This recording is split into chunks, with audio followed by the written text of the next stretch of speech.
Of course, the first step is going to be jacking up the vehicle.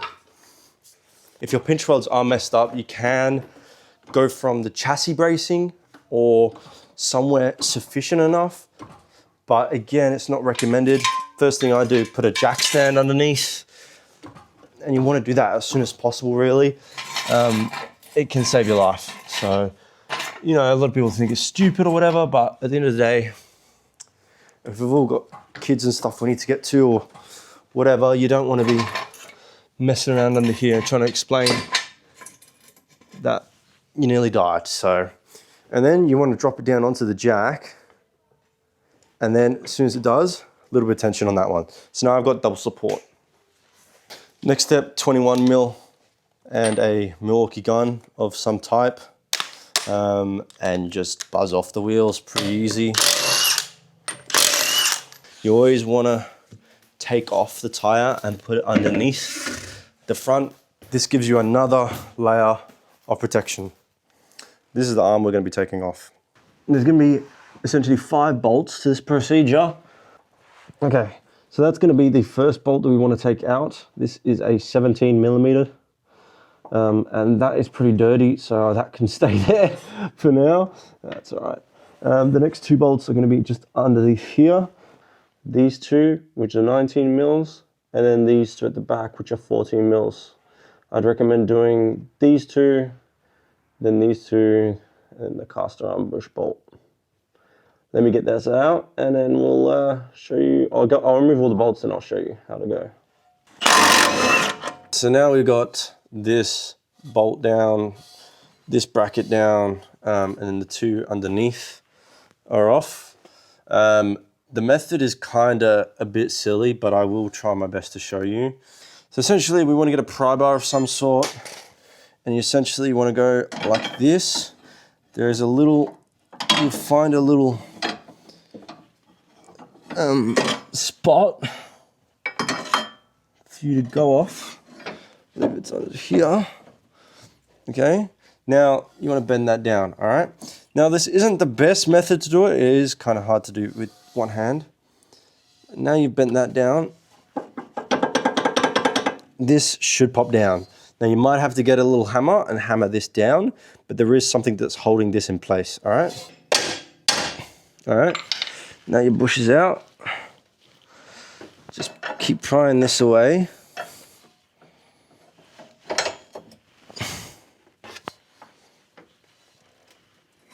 Until that falls out. Boom. All right. And then you got your bush. You can see this one was ripped pretty badly. Now you've got your control arm bush. I'm going to be showing you how to replace this bushing inside this. Again, I'm going to be using a bush press that I have, but there is several different ways. You can get a drill bit and drill around this and then slowly press out the little metal sleeve.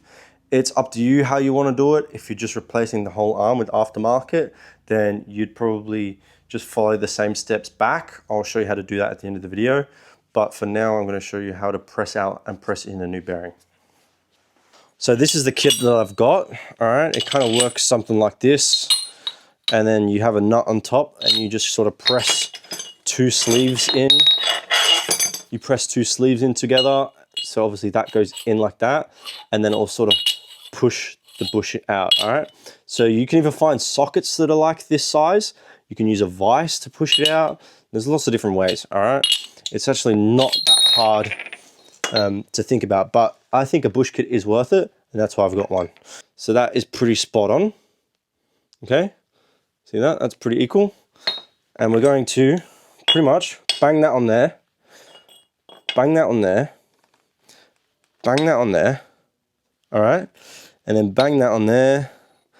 This has a certain way of going, all right? And we're gonna bang that on there. Boom, all right? That's going to be the method. I can't remember if I used this one or not last time, because what you don't want is it to get caught inside the actual bearing. So we do want to make sure this is the correct one. All right, so after all that destruction and pain, you should have a result, right? Now,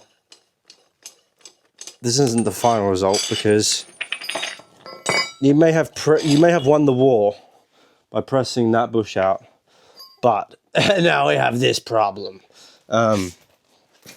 So this isn't too hard to fix. We just have to do the reverse basically. So I'm gonna leave that. We want to put it like this. Okay, and then we want to use another one, same sort of size. Well, good job, folks. That pretty much is done. Right, so now you've officially got this out, whether you use the vise method, the bearing, oh sorry, I keep saying bearing, the bush method or the drill method, you should have a pretty, all right, whatever. Now, you use a sanding thing just to go inside there, clean all that out. Don't grease these if you're using OEM style bushes. If you're using like poly or nolithane ones, then I don't really know. I don't use them because they're too stiff for, you know, daily cars. But yeah, just fucking give that a little wash, repaint it if you want. This has got L in it, so you can't really mess it up. Again, the nipple should point to there. Alright, so now we're up to pressing this back in. Now, as I said, nipple needs to be just above the weld, so make sure that's lined up. Now, there are several different ways you can start this off. I always start it off on the vise. I think that is the best way to do it. Again, get yourself a sleeve or a big socket and make sure that's pretty much perfect, spot on. Alright, and then we want to open this up.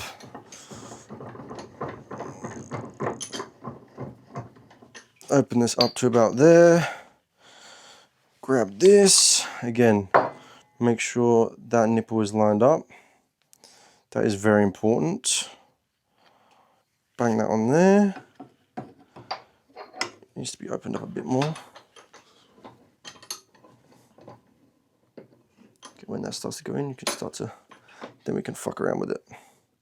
So what we're aiming to do here is just to get it started, unless you're using a method which involves it going in like this. Up to you.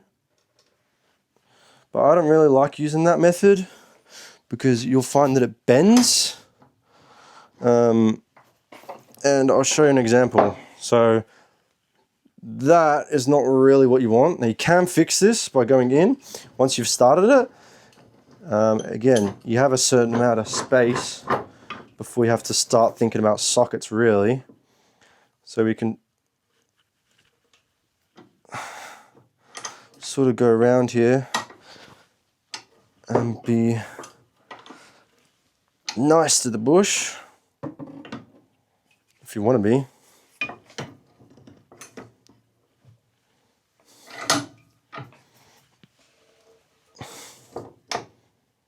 Alright, so that's a little bit more straight.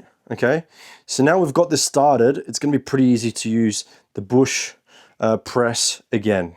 Alright, but if you wanted to keep using this method, you just bang that on there, in there, and then you have to put another socket here. But because my vise doesn't go out all that way, I can't use that method. Once that's in, we're going to put this at the top, like this. We're going to grab our chunky one, which is probably going to be this one. Yep. We're going to grab this. Make sure it's the right way around. Once it's on there, perfect. We can grab this. Chuck that on the edge. And essentially, it's just the same method as pressing it. You just got to flip around the caster arm. So we're pressing it in rather than pressing it out.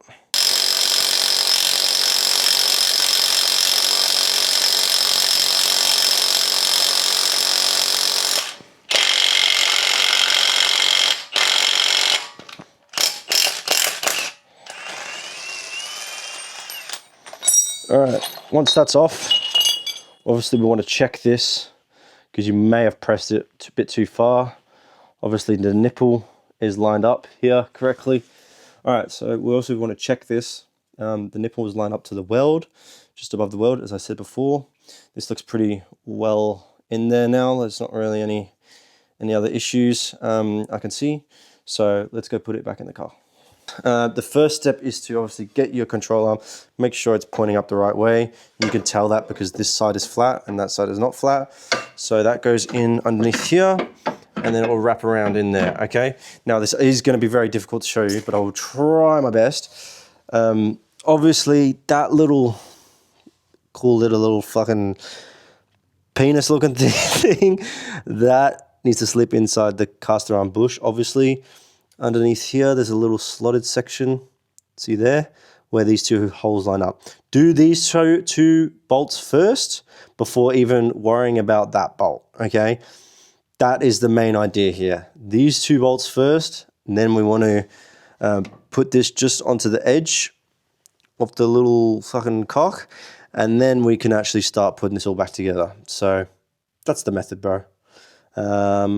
I'll give this a go, and yeah, probably cry.